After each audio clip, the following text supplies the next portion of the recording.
Salam sejahtera dan selamat malam kepada semua pendengar.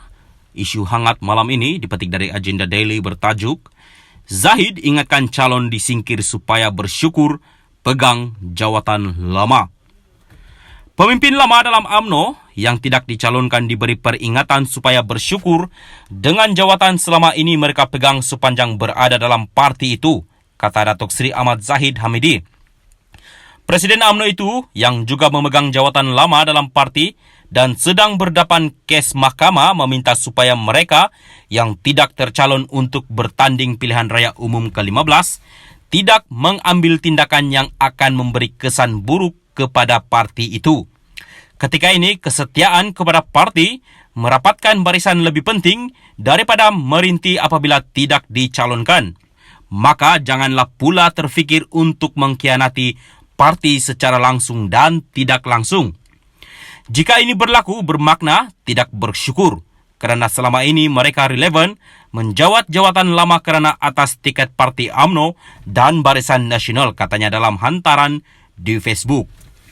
Selepas pengumuman calon Barisan Nasional BN semalam oleh Zahid, pelbagai reaksi di peringkat akar umbi nampaknya menolak calon yang diletak untuk bertanding pada PRU 15 ini.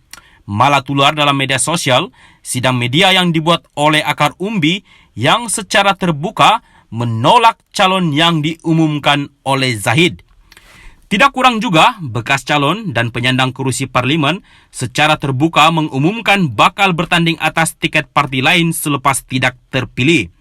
Semalam menyaksikan 4 menteri dan 3 timbalan menteri daripada UMNO digugurkan manakala kerusi seorang menteri lagi tidak diumumkan. 4 menteri yang digugurkan ialah Menteri Komunikasi dan Multimedia Tan Sri Anwar Musa bagi kerusi Parlimen P026, Ketere yang digantikan oleh Ketua Puteri UMNO Kelantan Marzwani Ardila Arifin.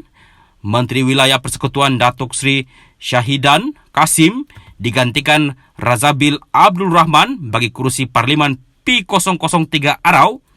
Menteri Sains, Teknologi dan Inovasi Datuk Sri Dr. Adham Baba digantikan Madzir Nasib di P155 Tenggara, dan Menteri Perpaduan Negara Datuk Halimah Mohamid Sedik digantikan oleh Datuk Sri Mohamid Khalid Nordin di P156 Kota Tinggi.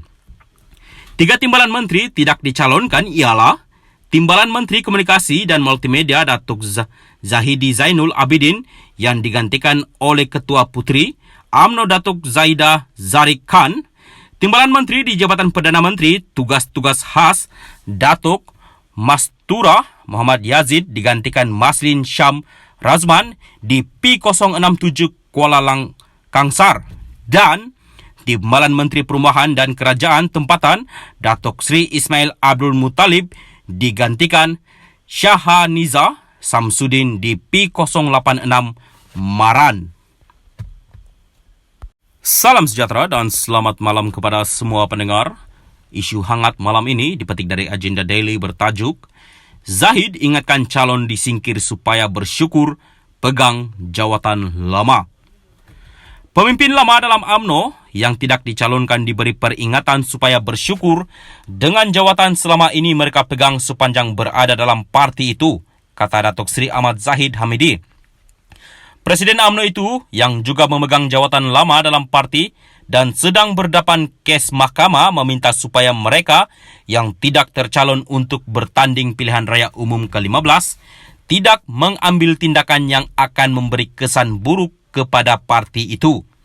Ketika ini, kesetiaan kepada parti merapatkan barisan lebih penting daripada merintih apabila tidak dicalonkan. Maka janganlah pula terfikir untuk mengkhianati parti secara langsung dan tidak langsung. Jika ini berlaku, bermakna tidak bersyukur kerana selama ini mereka relevan menjawat jawatan lama kerana atas tiket parti UMNO dan Barisan Nasional, katanya dalam hantaran di Facebook. Selepas pengumuman calon Barisan Nasional BN semalam oleh Zahid, pelbagai reaksi di peringkat akar umbi nampaknya menolak calon yang diletak untuk bertanding pada PRU 15 ini. Malah tular dalam media sosial, sidang media yang dibuat oleh akar umbi yang secara terbuka menolak calon yang diumumkan oleh Zahid. Tidak kurang juga, bekas calon dan penyandang kerusi parlimen secara terbuka mengumumkan bakal bertanding atas tiket parti lain selepas tidak terpilih. Semalam menyaksikan 4 menteri dan 3 timbalan menteri daripada UMNO digugurkan manakala kerusi seorang menteri lagi tidak diumumkan. 4 menteri yang digugurkan ialah Menteri Komunikasi dan Multimedia Tan Sri Anwar Musa bagi kerusi Parlimen P026, Ketere yang digantikan oleh Ketua Puteri UMNO Kelantan, Marzwani Ardila Arifin. Menteri Wilayah Persekutuan Datuk Sri Syahidan Kasim digantikan Razabil Abdul Rahman bagi kerusi Parlimen P003 Arau. Menteri Sains, Teknologi dan Inovasi Datuk Sri Dr. Adham Baba digantikan Madzir Nasib di P155 Tenggara, dan Menteri Perpaduan Negara Datuk Halimah Mohamid Sedik digantikan oleh Datuk Sri Mohammed Khalid Nordin di P156 Kota Tinggi. 3 timbalan menteri tidak dicalonkan ialah Timbalan Menteri Komunikasi dan Multimedia Datuk Zahidi Zainul Abidin yang digantikan oleh Ketua Puteri UMNO Datuk Zaidah Zarik Khan. Timbalan Menteri di Jabatan Perdana Menteri Tugas-Tugas Khas Datuk Mastura Muhammad Yazid digantikan Maslin Syam Razman di P067 Kuala Kangsar. Dan Timbalan Menteri Perumahan dan Kerajaan Tempatan Datuk Sri Ismail Abdul Muttalib digantikan Syahaniza Samsudin di P086 Maran.